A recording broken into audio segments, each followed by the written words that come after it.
सो हमने जो है यूनिट कंप्लीट कर दिया था is matter around us pure, और हमने जो है वो एटम्स एंड मॉलिक्यूल भी जो है पढ़ दिया था। आज का नेक्स्ट यूनिट जो है वो स्ट्रक्चर ऑफ एटम है। ये स्ट्रक्चर ऑफ एटम में मैंने जो है आपको ऑलरेडी पढ़ा के रखा है, ठीक है। मैंने पढ़ा था आपको इलेक्ट्रॉन्स की डिस्कवरी, ठीक है, प्रोटॉन की डिस्कवरी भी पढ़ाई थी, मैंने थॉमसन मॉडल पढ़ाया था, मैंने रदरफोर्ड मॉडल पढ़ाया था। अब आज आपका बचता है, इसमें कुछ टॉपिक्स बचते हैं, उनको आज हम कवर करने की कोशिश करते हैं। आपका जो नेक्स्ट टॉपिक है वो है Bohr's atomic model. Bohr's atomic model ये नील बोहर ने दिया था, ठीक है। रदरफोर्ड जो है वो रदरफोर्ड का मॉडल जो है वो एक्चुअली क्या हो गया था, वो फेल हो गया था। फेलियर का रीजन ये था कि उसने बोला था कि अगर मेरे पास ये न्यूक्लियस है, ये इलेक्ट्रॉन्स है, उसने बोला था इलेक्ट्रॉन कोई पर्टिकुलर जगह पे प्रेजेंट नहीं है। तो मैक्सवेल के हिसाब से जब एक charge body that is electron, दूसरी चार्ज बॉडी दैट इज आपका न्यूक्लियस, जब एक चार्ज बॉडी दूसरी चार्ज बॉडी के इर्द गिर्द जो है वो घूमती है, तो ये जो एक चार्ज बॉडी होती है ये क्या करती है, कंटिन्यूसली एनर्जी को क्या करती है, रेडिएट करती है। दैट अगर एक इलेक्ट्रॉन जो है वो न्यूक्लियस के अराउंड जो है वो चल रहा है, तो इलेक्ट्रॉन जो है वो कंटिन्यूसली अपनी एनर्जी को क्या करना चाहिए वो लूज करना चाहिए।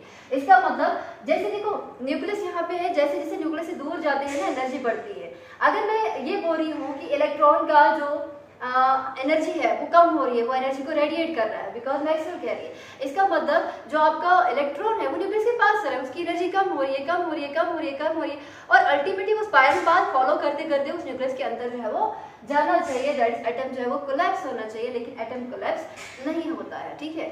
तो ये एक बेसिक हम बोल सकते हैं इसकी ड्रॉबैक रही थी रदरफोर्ड की, कि ये जो है वो ये स्टेबिलिटी ऑफ एटम के बारे में नहीं बोल पाया था कि अगर मैक्सवेल ने ऐसे ऐसे कुछ कहा है तो ऐसा क्यों नहीं होता है, ठीक है। तो बोहर ने जो है अपने कुछ पोस्टुलेट दिए रदरफोर्ड के मॉडल को जो है वो कवर करने के लिए, उनको फिल करने के लिए, ठीक है।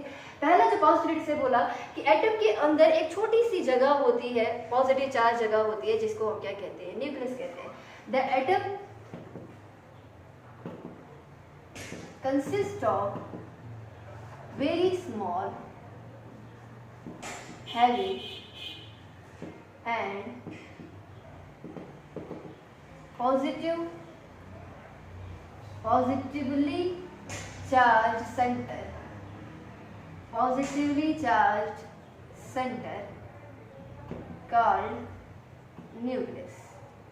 तो क्या बोला इसने, एटम के बीचों बीच एक छोटी सी जगह होती है, काफी हैवी जगह होती है, और उसके ऊपर जो चार्ज होता है वो पॉजिटिव होता है, उसको हम क्या कहते हैं, न्यूक्लियस कहते हैं। दूसरा पोस्टुलेट इसने बोला था कि जो इलेक्ट्रॉन्स होते हैं, ऐसा नहीं कि हर जगह इलेक्ट्रॉन प्रेजेंट है, एटम के हर जगह पे जो है वो इलेक्ट्रॉन प्रेजेंट होते हैं, नहीं, कहीं कहीं जगह पे ही इलेक्ट्रॉन प्रेजेंट होते हैं, और उन जगहों को हम क्या कहते हैं, शेल्स कहते हैं। जो न्यूक्लियस है, अगर एटम है, एटम के अंदर न्यूक्लियस जो है वो सबसे अंदर प्रेजेंट है, तो इलेक्ट्रॉन जो है वो इसके इर्द गिर्द जो है वो घूमता है, और इसके इर्द गिर्द घूमता है, कहाँ पे घूमता है, सर्कुलर हम बोल सकते हैं ऑर्बिट्स में जो है वो घूमता है, जिनको हम शेल्स भी कहते हैं। दैट इज हम बोलेंगे the electrons revolve around the nucleus in a circular path called orbits or energy shells or energy levels भी कहते हैं। दैट इज अगर मेरे पास न्यूक्लियस यहाँ पे, तो इलेक्ट्रॉन जो है वो इसके इर्द गिर्द जो है वो घूमेगा, एक सर्कुलर पाथ में घूमेगा, और उस सर्कुलर के पाथ को हम क्या कहते हैं, उस सर्कुलर पाथ को हम या तो ऑर्बिट कहते हैं, या एनर्जी शेल्स कहते हैं, या एनर्जी लेवल्स कहते हैं। अब इनको एनर्जी शेल्स, एनर्जी लेवल्स क्यों कहते हैं।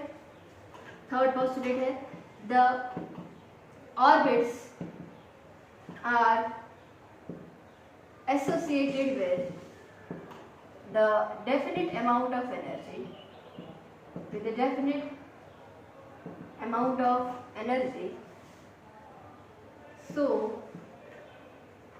they are called as energy shells or energy levels। जो ऑर्बिट होते हैं उनकी क्या होती है, एक पर्टिकुलर एनर्जी होती है, और उन पर्टिकुलर एनर्जी की वजह से उनको हम क्या कहते हैं, एनर्जी शेल्स कहते हैं, या फिर एनर्जी लेवल्स कहते हैं। ऐसा नहीं कि हर ऑर्बिट की एनर्जी सेम होगी, पर्टिकुलर अमाउंट ऑफ एनर्जी। अब ऑर्बिट के अंदर ही इलेक्ट्रॉन है, इसका मतलब जो ऑर्बिट की एनर्जी होगी वही आपकी इलेक्ट्रॉन की भी एनर्जी होगी, ठीक है। नाउ नेक्स्ट है, अब आता है रदरफोर्ड का मॉडल। फेल क्यों हुआ? बिकॉज उसने बोला था कि इलेक्ट्रॉन कहीं भी प्रेजेंट है, मैक्सवेल के हिसाब से इलेक्ट्रिक एनर्जी को लूज करेगा, और बिकॉज वो जो है वो दूसरी charge body that is nucleus के अराउंड घूम रहा है, दैट इज वो स्पाइरल पाथ से जो है वो घूमना चाहिए और अल्टीमेटली फॉल करना चाहिए न्यूक्लियस के अंदर जो है, जैसे जो पॉसिबल नहीं होता है। इसने क्या बोला, as long as electron is present in a particular orbit, it cannot radiate its energy. It cannot radiate its energy. जब तक इलेक्ट्रॉन एक ऑर्बिट में प्रेजेंट है, अपने आप से जो है वो अपनी एनर्जी को जो है वो इवॉल्व नहीं कर सकता, रेडिएट नहीं कर सकता। देखो पहले क्या बोला इसने, एटम के अंदर एक छोटी सी जगह है जिसको हम कहते हैं न्यूक्लियस, ठीक है, और उस न्यूक्लियस के अराउंड क्या है, चलो ये बना दिया मैंने न्यूक्लियस, थोड़ा सा मिटा देती हूँ मैं। इन पोस्टुलेट को समझेंगे और देखेंगे एटम इसके हिसाब से कैसा था। इसने बोला एक एटम है, उसके अंदर बीचों बीच एक छोटी सी जगह है, पॉजिटिवली चार्ज जगह है, हैवी जगह है, जिसको हम न्यूक्लियस कहते हैं। इलेक्ट्रॉन्स इसके अंदर जो है वो इसके बाहर जो है वो घूमते हैं, ठीक है, एक सर्कुलर पाथ्स में घूमते हैं और उनको हम क्या कहते हैं, ऑर्बिट्स कहते हैं। इन ऑर्बिट्स को हम एनर्जी लेवल्स भी कहते हैं, एनर्जी शेल्स भी कहते हैं। क्यों? क्योंकि हर एक जो ऑर्बिट है उसके पास क्या होती है, डेफिनेट अमाउंट ऑफ एनर्जी होती है।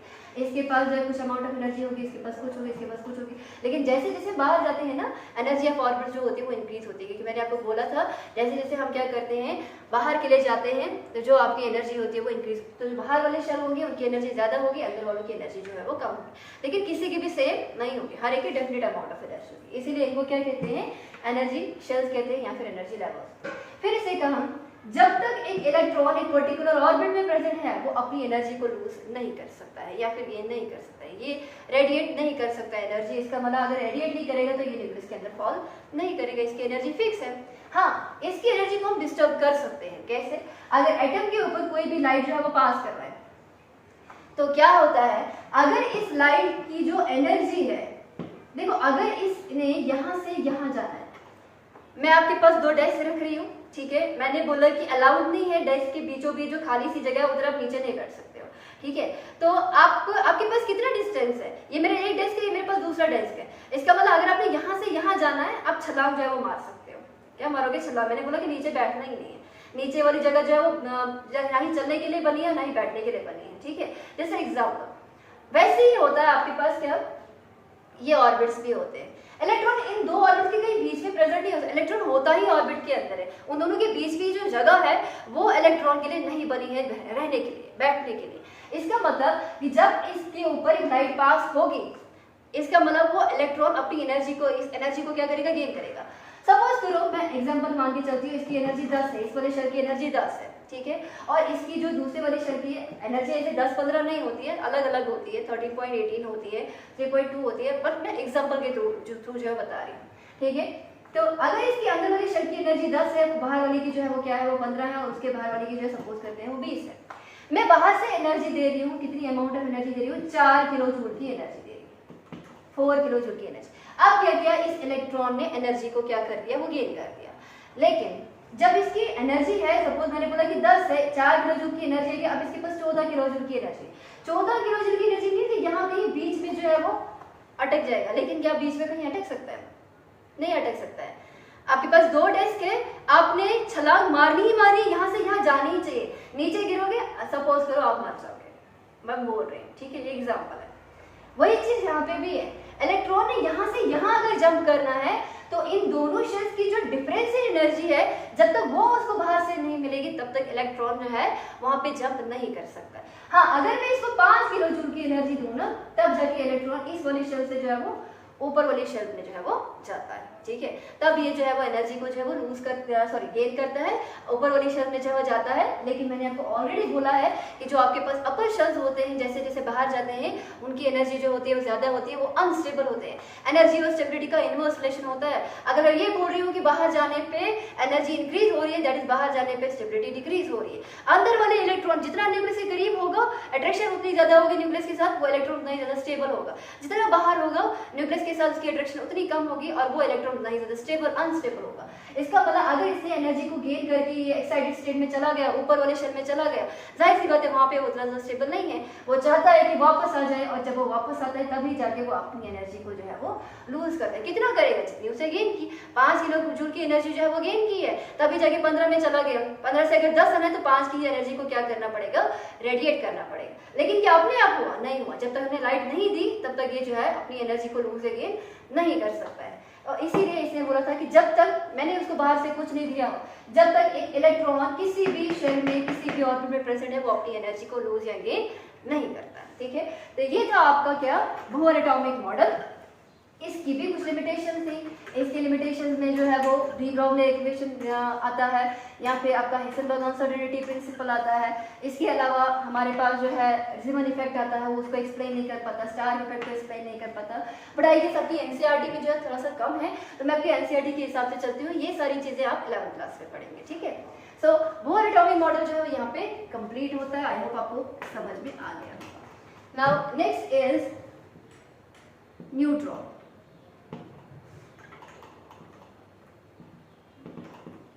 इसको चैडविक ने डिस्कवर किया था 1932 में। ठीक है, चैडविक में 1932 में एक सब एटॉमिक पार्टिकल डिस्कवर किया, उसको हम क्या कहते हैं? न्यूट्रॉन कहते हैं। न्यूट्रॉन का जो मास होता है, mass of neutron is comparable to the mass of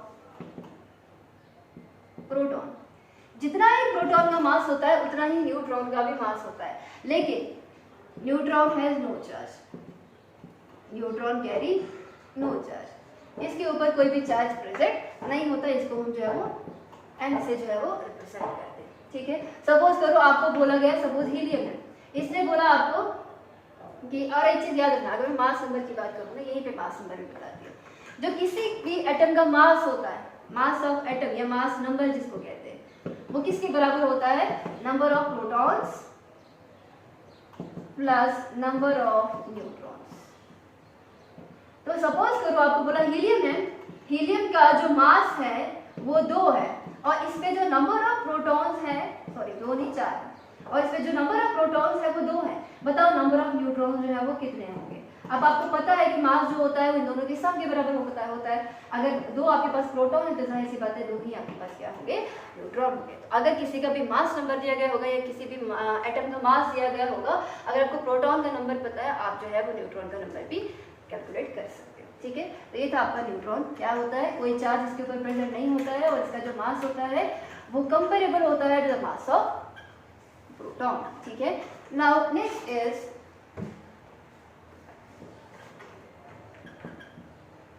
electron distribution in various shells। आपने इलेक्ट्रॉन्स को क्या करना है? डिस्ट्रीब्यूट करना है। अच्छा, एक चीज मैं भूल गई आपको बोलना कि बोहर एटॉमिक मॉडल में एक पोस्टुलेट और है कि जो आपके पास शेल्स होते हैं ना, वो आप बेटा वहां पे जो है वो लास्ट पोस्टुलेट कर देना, that shells are represented shells are represented by K, L, M, N।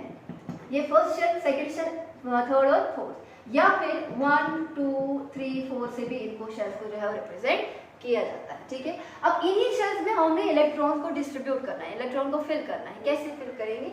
उसके लिए क्या है, कुछ हम पॉइंट लिखेंगे।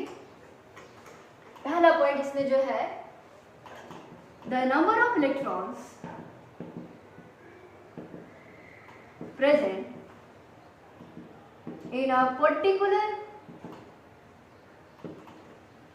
the number of electron present in a particular shell is given by 2n square, where n is the shell number.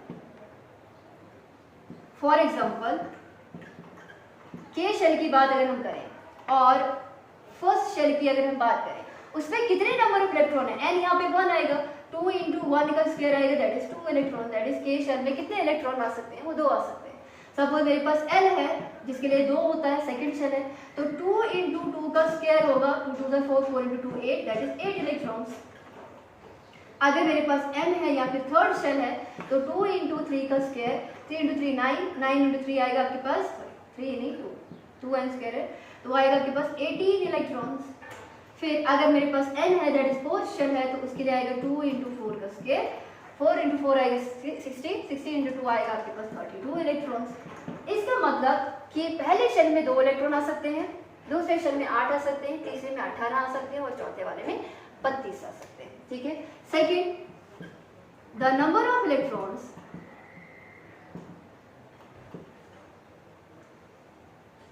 accumulated in the last shell or valence shell, last shell को हम valence shell भी कहते हैं, is 8। मैंने बोला इतने electron आ सकते हैं, ऐसा नहीं कि चौथे वाले इलेक्ट्रॉन में हमेशा 32 हो। अगर कोई भी आपके पास एटम है, ठीक है, कोई किसी भी एटम में जो वैलेंस शेल है उसमें कितने इलेक्ट्रॉन आ सकते हैं, उसमें 8 इलेक्ट्रॉन जो है वो आ सकते हैं। सपोज अगर उसका वैलेंस शेल जो है वो दूसरा शेल है तो उसमें कितने इलेक्ट्रॉन, 3 हो सकते हैं उसके पास खुद, लेकिन अगर उसने गेन कहीं से करना है या लॉस करना है, कुछ भी करना है, उस वैलेंस शेल में जो है वो कितने इलेक्ट्रॉन हो सकते हैं, वो 8 ही हो सकते हैं। ठीक है, याद रखना इस चीज को। नंबर 3 है आपके पास, the electrons are filled step wise, the electrons are filled stepwise। ऐसा नहीं है कि पहले वाले शेल को छोड़ के सीधा सेकंड शेल में जाओगे, 8 इलेक्ट्रॉन वहां फिल करोगे, नहीं। जब तक पहली शेल फिल नहीं होगी तो उसके बाद ही आपकी दूसरी शेल फिल होगी, उसके बाद तीसरी, दैट स्टेप बाय स्टेप जो है वो शेल्स में जो है क्या होते हैं, इलेक्ट्रॉन्स फिल होते हैं। ठीक है, तो पहला इससे ये बोला था कि पहले इलेक्ट्रॉनिक डिस्ट्रीब्यूशन का क्या हम बोलते रूल है कि 2n स्क्वायर, एक पर्टिकुलर शेल में आपके पास 2n square number of electron present होंगे। सपोज करो मैंने आपको पूछा 100 शेल में, तो 100n की जगह पे 100 करोगे, 100 का स्क्वायर करोगे, उसको मल्टीप्लाई बाय 2 करोगे, आपके पास नंबर ऑफ इलेक्ट्रॉन उस 100 शेल में जो है वो आ जाएगी। ठीक है, तो ये रूल है, ये याद रखना। फिर मैंने बोला कि किसी भी एटम का जो वैलेंस शेल होता है उसमें कितने नंबर ऑफ इलेक्ट्रॉन्स आ सकते हैं, 8 नंबर ऑफ इलेक्ट्रॉन्स आ सकते हैं। और लास्ट मैंने आपको बोला कि इलेक्ट्रॉन्स को जब भी शेल्स में फिल करना है तो वो स्टेप वाइज में ही जो है वो फिल होंगे, ऐसा नहीं होगा कि आप दूसरी शेल को छोड़ के जो है वो थर्ड शेल पे जो है वो चले जाए। ठीक है, अब मैं थोड़ा सा एक एटॉमिक स्ट्रक्चर जो है वो बना देती हूँ। ठीक है, एटॉमिक स्ट्रक्चर बना देती हूँ मैं।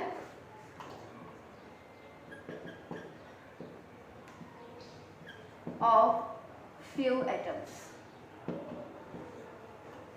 सपोज मेरे पास हाइड्रोजन है, जो हाइड्रोजन होता है ये बीच वाला डॉट में न्यूक्लियस बना रही है। ठीक है, तो न्यूक्लियस के बाहर एक ही आपके पास शेल होती है और हाइड्रोजन में नंबर ऑफ इलेक्ट्रॉन भी कितना होता है, वो एक ही होता है। ठीक है, फिर अगर मैं हाइड्रोजन हीलियम की बात करूं, हीलियम में भी आपके पास क्या होता है, यहाँ पे न्यूक्लियस है और फर्स्ट शेल में आपके पास 2 इलेक्ट्रॉन जो होते हैं वो प्रेजेंट होते हैं, दिस इज योर के शेल। अगेन यहाँ पर भी क्या होते हैं, के शेल होते हैं। ठीक है, तो फर्स्ट शेल में यहाँ पे भी 1 इलेक्ट्रॉन आया, यहाँ पे फर्स्ट शेल में कितने आए, 2 इलेक्ट्रॉन आए। अगर हम लिथियम की बात करें उसका एटॉमिक नंबर 3 होता है और उस केस में क्या होते हैं, आपके पास 2 शेल जो है वो आ सकते हैं, बिकॉज जो आपका फर्स्ट शेल होता है उसमें 2 ही इलेक्ट्रॉन आते हैं और अगर यहाँ पे 3 इलेक्ट्रॉन को एकोमोडेट करना है तो आपके पास जो है वो दूसरी शेल भी आनी चाहिए। तो इस फर्स्ट शेल में आपके पास 2 इलेक्ट्रॉन होंगे और जो आपकी सेकेंड वाली होगी वहाँ पे 1 इलेक्ट्रॉन होगा। इसका एटॉमिक नंबर कितना होता है, वो होता है 3। इसका एटॉमिक नंबर होता है 2 और इसका एटॉमिक नंबर होता है 1। फिर अगर हम बेरिलियम की बात करेंगे, यहाँ पर होता है एटॉमिक नंबर 4। इसका मतलब अगर फर्स्ट शेल में आपके पास जो है वो 2 इलेक्ट्रॉन आएंगे तो सेकंड शेल में कितने आएंगे, यहाँ पर भी जो है वो 2 इलेक्ट्रॉन आएंगे। ये आपकी के शेल होगी, ये आपकी एल वाली शेल होगी। फिर बोरॉन की बात करेंगे, इसका 5 होता है, यहाँ पे न्यूक्लियस बीच में, ये फर्स्ट शेल है, सेकेंड शेल है, फर्स्ट शेल में 2 ही इलेक्ट्रॉन एकोमोडेट हो सकते हैं, बाकी के जो 3 होंगे वो आपकी एल वाली शेल में होगा। ठीक है, कहीं पे भी बना सकते हो बोरॉन। उसके बाद कार्बन की बात करें, इसका एटॉमिक नंबर 6 होता है, तो यहाँ पे भी न्यूक्लियस ऐसे होगा, ये आपकी फर्स्ट शेल होगी, ये सेकंड शेल होगी, फर्स्ट शेल में 2 ही इलेक्ट्रॉन एकोमोडेट होते हैं। ठीक है, तो वैलेंस वाली शेल में यहाँ पर कितने होंगे, 4 इलेक्ट्रॉन्स। ठीक है, वैसे ही नाइट्रोजन का एटॉमिक नंबर होता है 7। यहाँ पे भी फर्स्ट शेल होगी, फिर सेकंड शेल होगी, यहाँ पे भी फर्स्ट शेल में 2 इलेक्ट्रॉन होंगे और जो लास्ट वाली होगी वहां पे 5 इलेक्ट्रॉन होंगे। वही चीज फिर ऑक्सीजन में 6 एटॉमिक नंबर, इधर 2 इलेक्ट्रॉन होंगे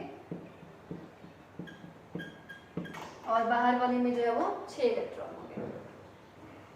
फ्लोरीन एटॉमिक नंबर 9, 2 इलेक्ट्रॉन यहाँ पे और 7 इलेक्ट्रॉन बाहर। उसके बाद neon atomic number 10, nucleus 2 electron यहाँ पे और वैलेंस में कितना होगा 8। अब 2 शेल कंप्लीट हो गई। सपोज अब मैंने क्या करना है, मैंने सोडियम को फिल करना है, तो सोडियम फिल करने के लिए क्या होगा, अब सेकंड शेल में 8 इलेक्ट्रॉन आते हैं, तो यहाँ पे सोडियम में क्या होगा, एक शेल और इंट्रोड्यूस हो जाएगी। सोडियम का एटॉमिक नंबर 11, फर्स्ट शेल, फिर सेकंड शेल, उसके बाद थर्ड शेल। इसका एटॉमिक नंबर 11 है, पहले वाले में जो है वो 2 इलेक्ट्रॉन आएंगे, फिर 8 इलेक्ट्रॉन इसमें आएंगे, ठीक है, और बैलेंस वाले में एक ही इलेक्ट्रॉन आएगा। लेकिन ये याद रखना कि बैलेंस वाले में जो है वो 7 और इलेक्ट्रॉन आ सकते हैं, बिकॉज जो आपका बैलेंस शेल होता है वो मैक्सिमम एकोमोडेट कितने कर सकता है इलेक्ट्रॉन, वो 8 इलेक्ट्रॉन का एकोमोडेट कर सकता है। वैसे ही आप जो है मैग्नीशियम का बना सकते हो, अप टू कैल्शियम का जो है वो आसानी से बना सकते हो। खाली जो है वो इतना याद रखना है कि यहाँ से जो है आपका जो नंबर ऑफ शेल्स है, कितने नंबर ऑफ इलेक्ट्रॉन किस शेल में प्रेजेंट है, वो आपको अगर पता है तो आप जो है वो आसानी से निकाल सकते हो। नेक्स्ट है आपका वैलेंसी।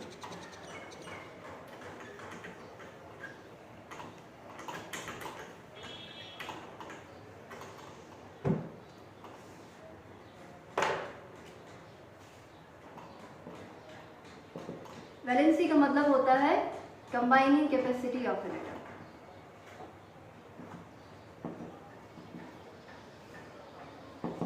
कंबाइनिंग कैपेसिटी का मतलब देखो, जो भी आपके पास नोबल गैसेस होती है वो क्या होती है, वो स्टेबल होती है, बिकॉज उनका जो इलेक्ट्रॉनिक कन्फिगरेशन होती है वो स्टेबल होती है। और उन इलेक्ट्रॉनिक कन्फिगरेशन में क्या होता है, बैलेंस शेल में 8 इलेक्ट्रॉन होते हैं। 1 रिएक्टिव होते हैं बिकॉज उनको इलेक्ट्रॉन की अर्ज नहीं होती है। बाकी जितने भी एटम होते हैं वो चाहते हैं कि उन्हीं की तरह इनकी इलेक्ट्रॉनिक कन्फिगरेशन आए, ठीक है। तो इस वजह से क्या करते हैं, वो बहुत सारे कंपाउंड बनाते हैं, वो कोवलेंट बॉन्ड बना सकते हैं, वो आयनिक बॉन्ड बना सकते हैं। वो कितने इलेक्ट्रॉन्स को लूज करेंगे या कितने इलेक्ट्रॉन्स को गेन करेंगे या कितने इलेक्ट्रॉन को शेयर करेंगे, ताकि उनकी जो बैलेंस शेल इलेक्ट्रॉनिक कन्फिगरेशन है वो इनकी तरह बन जाए, नोबल गैसेस की तरह बन जाए, उस चीज को हम क्या कहते हैं, वैलेंसी कहते हैं, ठीक है। सपोज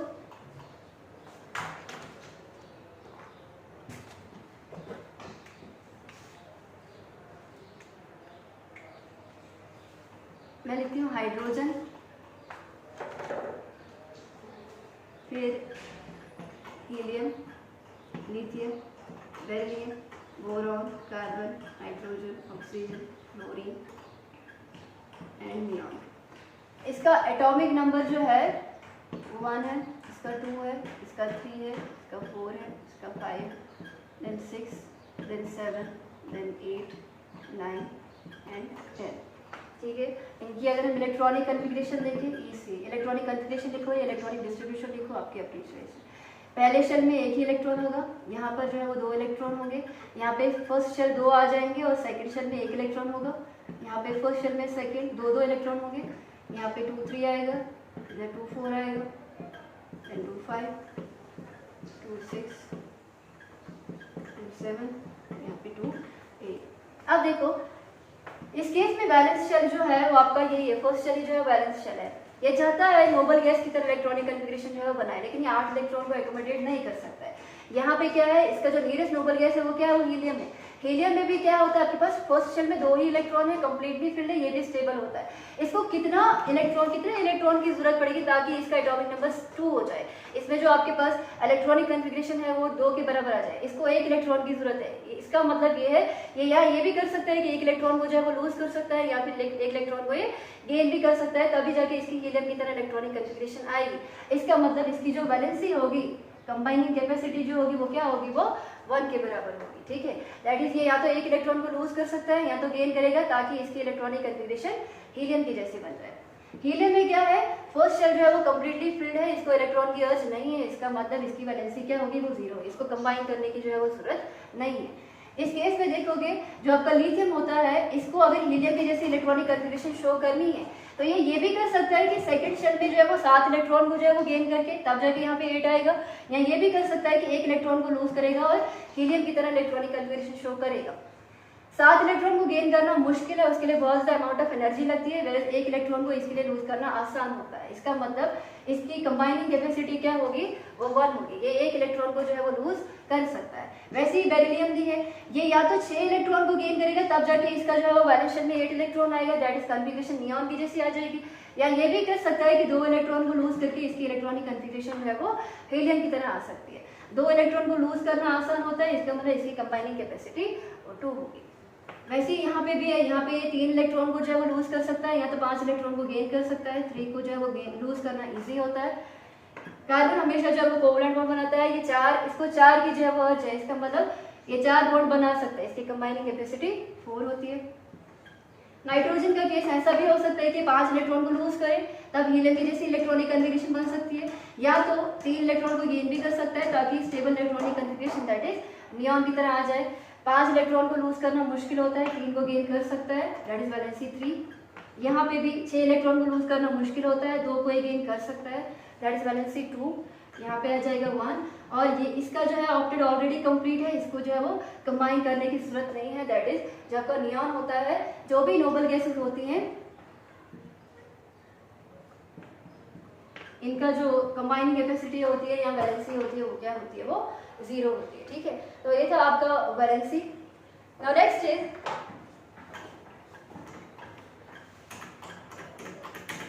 कुछ डेफिनेशंस है, एटॉमिक नंबर क्या होता है, मास नंबर क्या होता है, वैलेंसी क्या होता है, सॉरी वैलेंसी नहीं, आइसोटोप और आइसोबार क्या होता है। सबसे पहली चीज तो एटॉमिक नंबर। एटॉमिक नंबर का मतलब क्या होता है, इसको हम जो है वो Z से रिप्रेजेंट करते हैं, this is the number of protons present in an atom. एक एटम में कितने नंबर ऑफ प्रोटॉन प्रेजेंट होते हैं वो उसका एटॉमिक नंबर कहलाएगा। नेक्स्ट होता है मास नंबर। जो मास नंबर होता है वो रिप्रेजेंट करता है, मैंने आपको पहले ही बोला था न्यूट्रॉन्स के केस में, number of protons plus number of neutrons, वो कहलाता है आपका मास नंबर। और किसी भी एलिमेंट को अगर हम देख रहा होता है तो यहाँ पे हम लिखते हैं सिंबल ऑफ एलिमेंट, नीचे हम जो है वो एटॉमिक नंबर लिखते हैं और ऊपर हम जो है वो मास नंबर लिखते हैं। For example nitrogen symbol N, atomic number 7, where mass number होता है इसका 14। ठीक है, तो ये था आपके पास एटॉमिक नंबर क्या होता है और मास नंबर क्या होता है, इनकी मैंने डेफिनेशन बोल दी कि क्या क्या होता है। आगे 2 और डेफिनेशन है जिसको हम क्या कहते हैं, isotopes and isobar.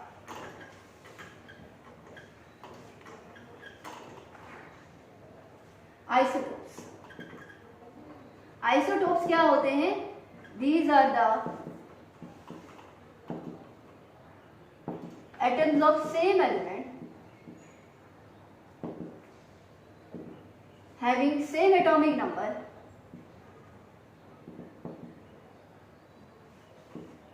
but different mass number।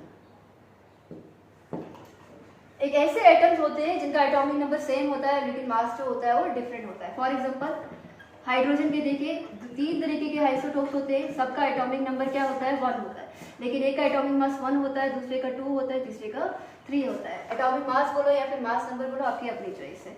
इसको हम कहते हैं प्रोटियम, इसको कहते हैं ड्यूटेरियम और इसको हम कहते हैं tritium.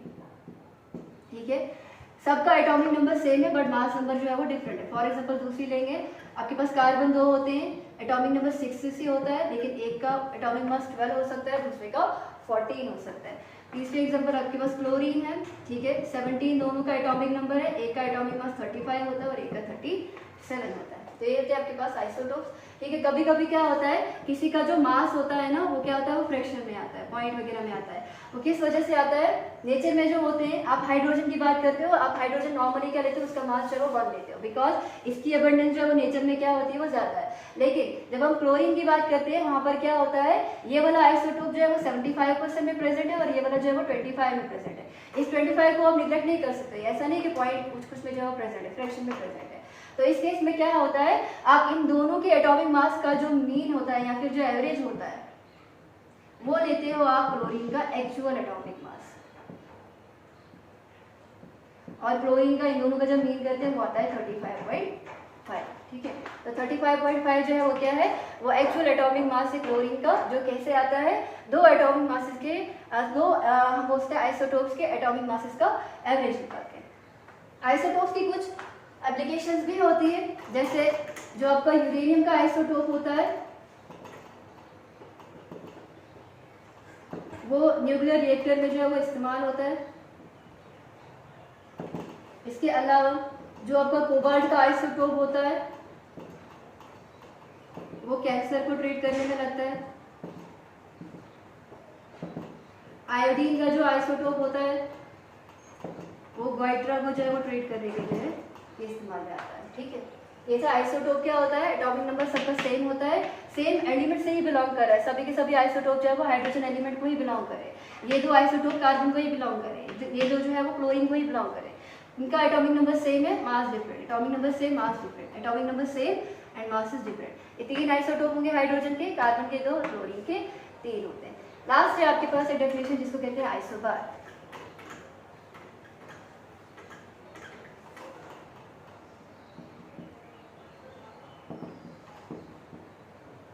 Atoms of different elements having different atomic number but same mass number।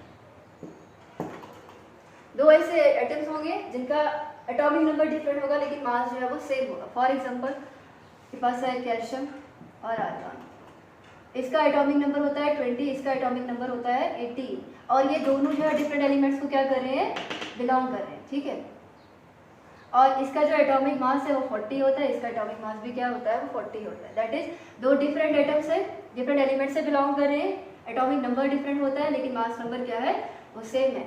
ऐसे टाइप के एटम्स को क्या कहते हैं, आइसोबार कहते हैं।